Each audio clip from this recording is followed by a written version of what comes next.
jadi calon presiden, bahkan memenangi pemilihan presiden di tahun 2024. Amin. Bahkan terakhir menurut survei itu 72% rakyat puas dengan kepemimpinan Jokowi. 1 P3, 2 Golkar, 3 PDI. Kita datang ke wilayah atau ke daerah tertentu ada gubernur yang nggak datang, itu dimaksudkan itu kan gitu. Kenapa Ganjar ditinggalkan?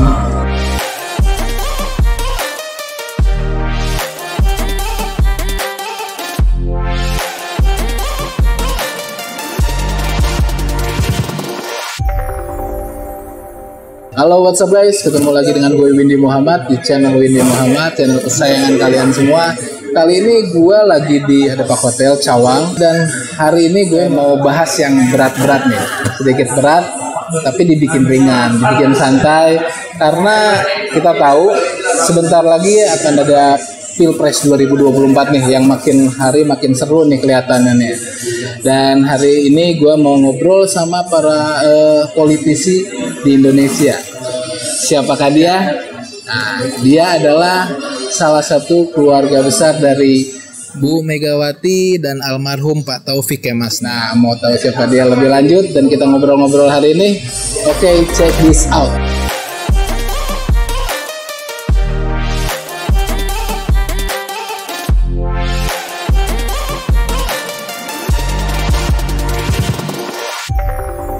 Oke guys, langsung aja nih dengan Pak Timur Malaka Kemas dan Pak Indra.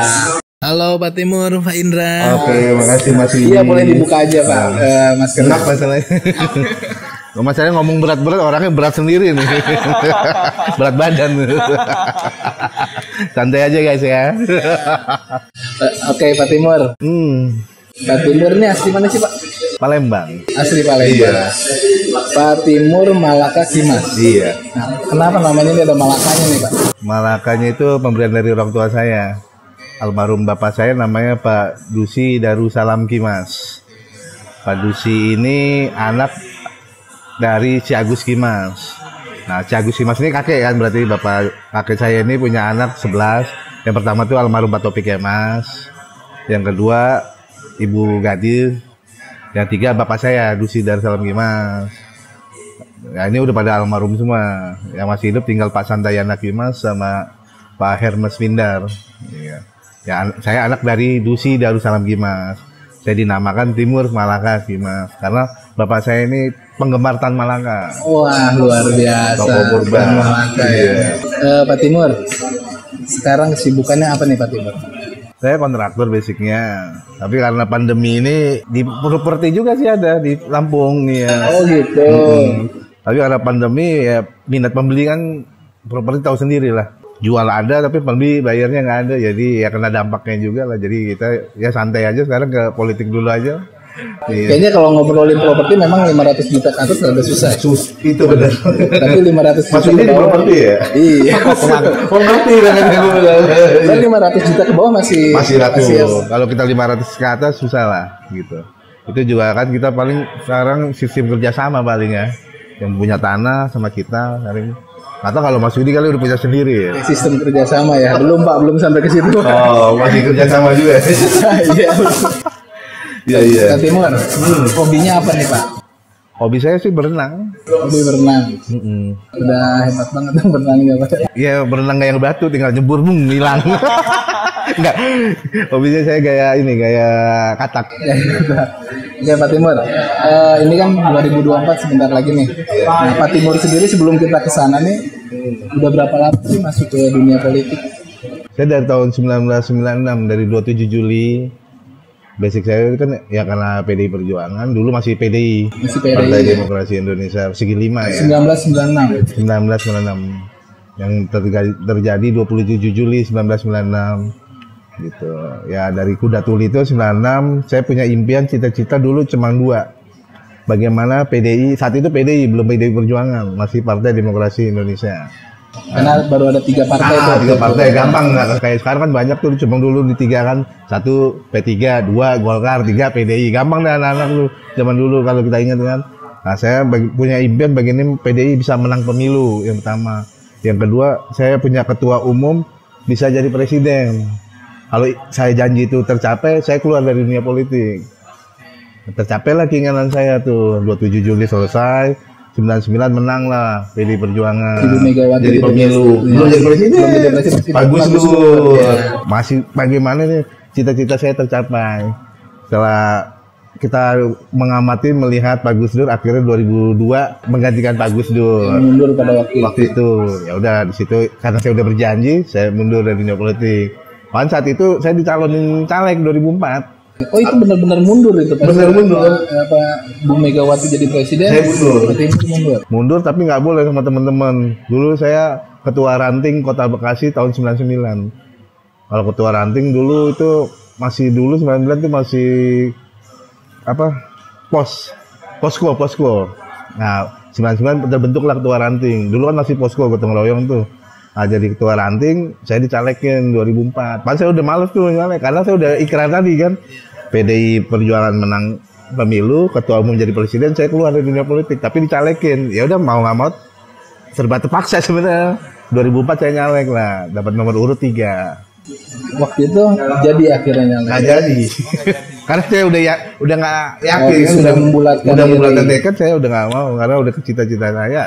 Tapi ya udahlah, karena udah tugas partai kita jalanin. 2004 itu saya nyalek jalanin gitu. Karena nomor urut, tapi saat itu saya caleg termuda kalau saat itu saya kepilih gitu. Tapi ya Allah berkehendak lain, saya nggak jadi. Nggak jadi. Nah berarti sempat vakum itu berapa? Vakum 2004 sampai sekarang. Sampai sekarang. Jadi tahun 2022 ini pas di bulan Januari di tahun baru saya dimimpikan almarhum Taufik Kemas. Beliau mau kayak dalam mimpi tuh kayak dialog sama saya. Mur bangun. Kok Pak Taufik Kemas hidup lagi dalam mimpi saya ini gitu. Iya saya kaget ini. Ada apa nih? Kau terjun lagi politik bilang. Loh, jangan saya kan udah pada jadi semua saya bilang. Karena kan saya udah terikat tadi ucapan saya, PDI Perjuangan menang pemilu, ketua umum jadi presiden udah selesai tugas saya. Tinggal teman-teman aja yang ada di elit-elit PDI Perjuangan itu menahan kekuasaan, mempertahankan karena merebut kan sangat susah. Kalau udah ngerebut udah susah terus kita jadiin kekuasaan, apakah kita bisa bertahan? Tapi alhamdulillah teman-teman kan saat ini masih bisa bertahan. Kita rebut Pak Jokowi jadi presiden 2 periode ini kan, alhamdulillah itu bisa mempertahankan kekuasaan dan elitas juga naik juga. Tapi ada yang kurang. Kenapa? Mbakmu tolong jaga. Oh Mbak Puan gue bilang. Kenapa Waini kan? Kenapa saya? Gitu.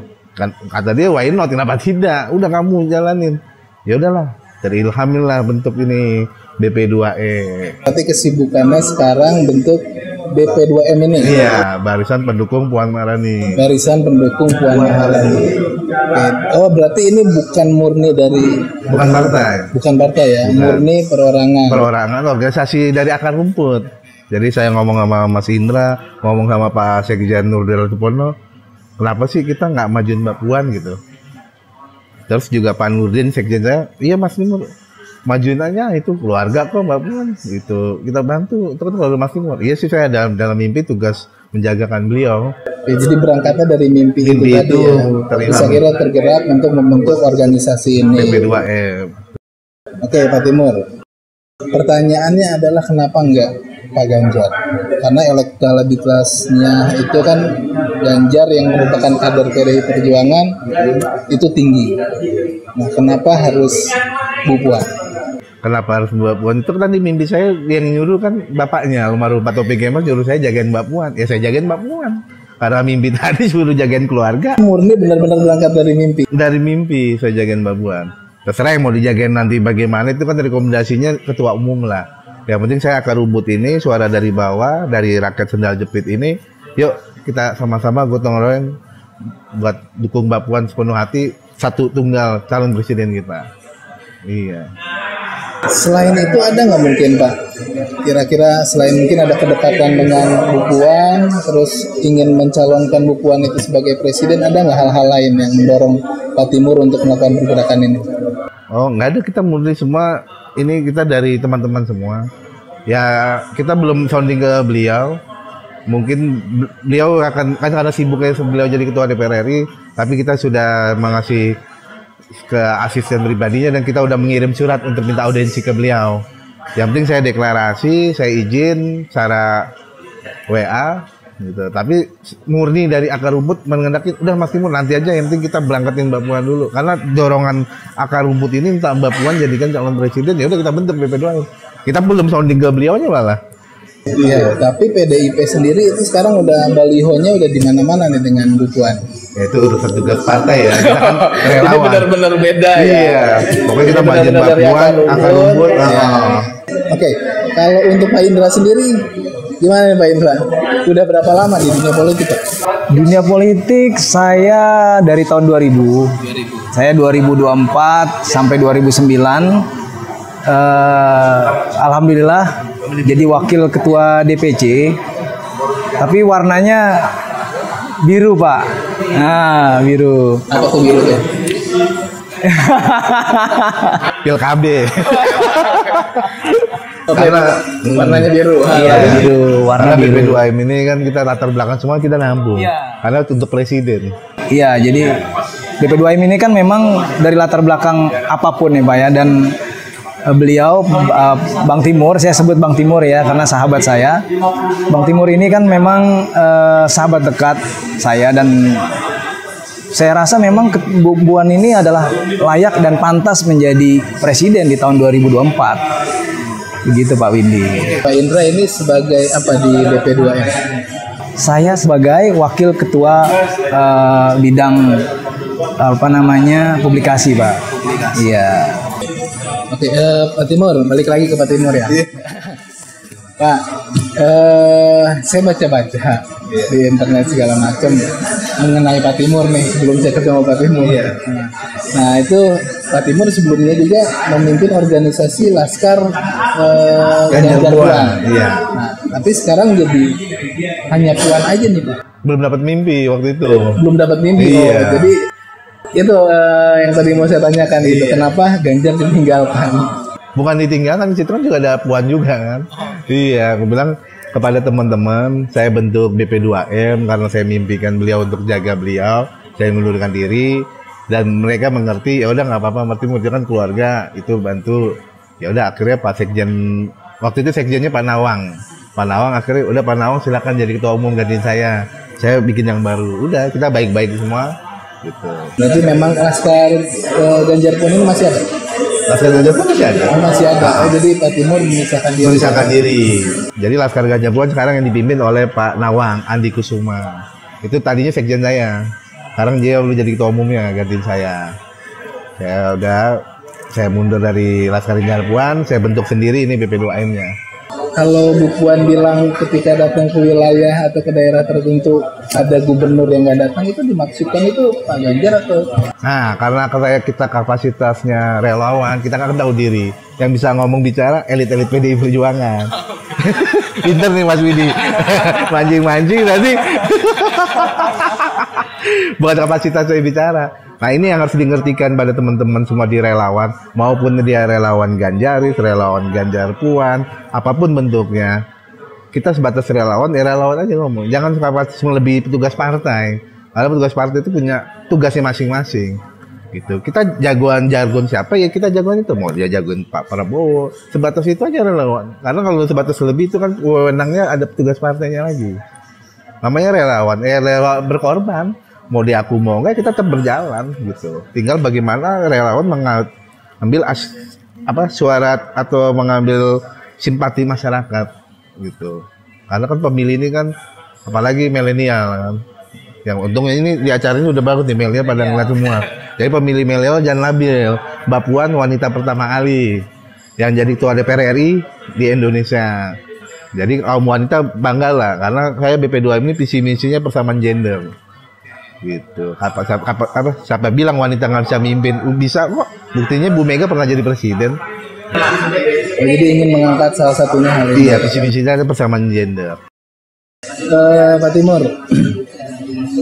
selama masa kepresidenan Jokowi dinilai sukses. Ya. Bahkan terakhir menurut survei itu 72% rakyat puas dengan kepemimpinan Jokowi. Nah, artinya ada ekspektasi rakyat nih ingin punya sosok kepemimpinan seperti Jokowi. Nah, kira-kira dengan adanya Bu Puan ini, sosok Bu Puan ini akankah bisa menandingi sosok dari Pak Jokowi? Bisa, kenapa tidak? Ini kan mesin partai belum berjalan karena kita satu tegak lurus ke atas. Apa dari atas ke bawah ini tegak lurus. Karena Ketua Umum Bu Megawati sampai saat ini belum mengeluarkan siapa capresnya. Gitu. Jadi belum semua senjata pamungkas dikeluarkan. Iya. Dan kalau misalnya nih suatu saat PDIP memutuskan tapi ternyata bukan Bu Puan sebagai calon presidennya gimana? Ya kita pasti nerima apapun hasilnya, itu kan tugas partai, saya bilang kewenangan partai. Sekarang kita nggak bisa memprediksi si A, si B jadi, itu nggak bisa. Kita jangan ngawang-ngawang lah. Karena bicara logika lah yang nyata, putusan ada, tegak lurus, ya udah. Tandanya Mbak Puan cuma jadi wakil, ya kita ikut jadi wakil. Kalau Mbak Puan jadi presiden, ya kita presiden. Yang penting saya tetap barisan mendukung Mbak Puan. Apapun yang terjadi, kita tetap bela Mbak Puan sampai selesai 2024. Ini saya cuma mau memastikan bahwa ini benar-benar datang dari akar rumput. Betul. Ya. Karena tadi Pak Indra kan bilang dari biru gitu Pak. Nah, apakah ini dari masing-masing partai? Iya. Ada wakilnya? Ternyata enggak ya. Enggak. Kita non partai, kita organisasi murni dari akar bawah. Apapun keputusannya itu tugas partai PDI Perjuangan punya itu. Saya tahunya barisan pendukung Puan Maharani, kita bela Mbak Puan untuk jadi presiden, bagaimana caranya gitu. Ya kita bersosialisasi ke bawah. Oke, nah itu ke masalah strategi. Ya, strateginya nih kira-kira kedepannya gimana nih yang mau dilakukan oleh BP2M ini untuk memenangkan Puan Maharani menjadi presiden RI 2024? Kalau dulu kan Pak Jokowi punya belusukan, kalau kita punyanya turba, turun ke bawah. Mungkin nanti Mas Indra yang bisa jelasin kapasitas untuk bayar pemenangan. Oke. Ya, saya ulangi lagi. Saya ini adalah Wakil Ketua Umum Humas dan Publikasi. Ya, jadi betul apa yang dikatakan Bang Timur bahwa relawan itu lahir dari ketulusan, Mbak. Ya, siapapun boleh mendukung Mbak Puan sebagai calon presiden nanti di tahun 2024. Nah, untuk strategi ada dari sekjen kita itu ada namanya senam Puan Maharani RI 1, Pak. Ya, itu adalah senam, Pak.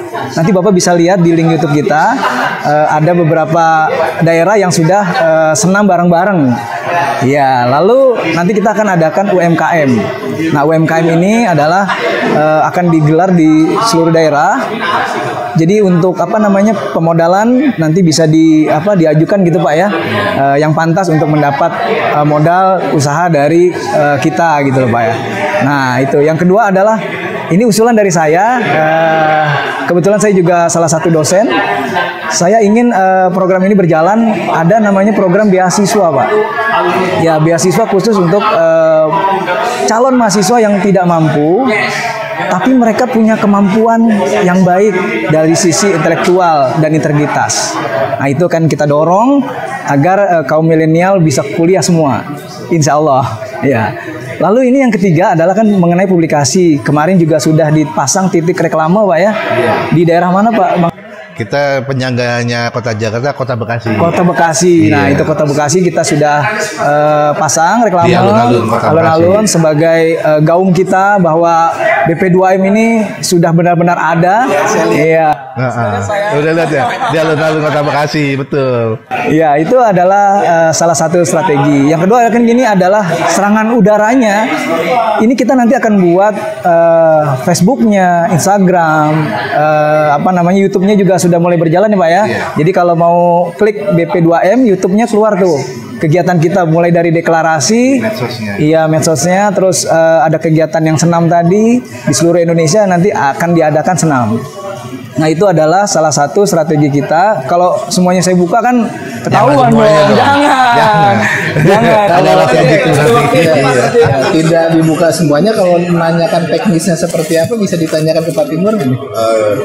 Nanti gitu. Ada senjatanya lagi, nanti dicuri yang lain. Rahasia dapur kan, semua punya senjata masing-masing. Kurang lebih seperti itu Pak Windy. Udah kurang lebih yang tadi diucapkan udah salah satunya lah, cukup. Oh iya, satu lagi Pak Windy, strategi yang tadi ditanyakan. Ini menurut arahan juga Ketua Umum dan sama Sekjen ya Pak ya. Kan kita kan membuka ya di seluruh Indonesia, DPC akan kita buat ya kan sampai ke tingkat ranting. Bahkan nah insya Allah nanti dalam waktu dekat ini kita akan bergerak semua untuk mengkibarkan BP2M. Mungkin itu Pak Windy. Iya. Oke, tadi salah satunya Pak Timur kayaknya ingin persamaan gender. Iya. Nah, kenapa ini Mbak Puan sebagai sosok seorang perempuan yang ingin diangkat ini? Ya, satu karena saya ingat ramalan Joyoboyo itu akan datangnya Ratu Adil. Namanya Ratu pasti wanita, nggak mungkin lelaki. Ya, mungkin ini adalah Mbak Puannya Ratu Adil untuk Indonesia nanti. Oke, Pak Timur, untuk bajunya sendiri kenapa warna putih? Sebentar, biar saya yang jawab. Nah, bajunya putih ini, tadi yang saya bilang, kita lahir dari ketulusan. Nah, semua yang bergabung di BP2M ini adalah orang-orang yang benar-benar tulus mendukung Mbak Puan Maharani sebagai calon presiden, bahkan presiden Republik Indonesia di tahun 2024. Gitu, Pak Windy. Betul, Pak Ketum? Betul. Nah, oke. Oke, Pak Timur, ini ada jargon kan ya buat para anggota dari BP2M ini? Oh, ada kita. Bisa semangat gitu. Ada. Gimana tuh, Pak? Ya, nanti kita berdoa ngomong, nanti audiensnya pada ngomong presiden. Misalnya kayak contoh ya, ayo. Puan Maharani. Indonesia. Puan Maharani. Ya, mudah-mudahan sukses. Dan terakhir mungkin Pak Timur, kira-kira harapannya apa buat dunia perpolitikan kita dan khususnya untuk BP2M ini? Harapan saya yang pada elit-elit politik yang di atas, udahlah pemilu segera ditetapkan tetap pada tahun 2024 di bulan Februari untuk pilpres dan capres, dan yang pilkadanya di November itu udah jalanin aja yang udah berjalan. Nggak usah ada yang bilang tunda pemilu. Itu nggak usah, udah saya harapan BP2M pemilu berjalan lancar tahun 2024. Udah bagi kaum milenial, bagi teman-teman anak muda, ini ada sosok Mbak Puan, dia gelarnya udah doktor, akademisnya dari UI nggak diragukan lagi. Beliau juga wanita pertama kali ketua DPR RI, beliau juga pernah menjabat menteri. Ya, dia di eksekutif dan legislatif udah pengalaman lah. Tinggal garis tangan aja dan teman-teman yang lain menilai, mendukung.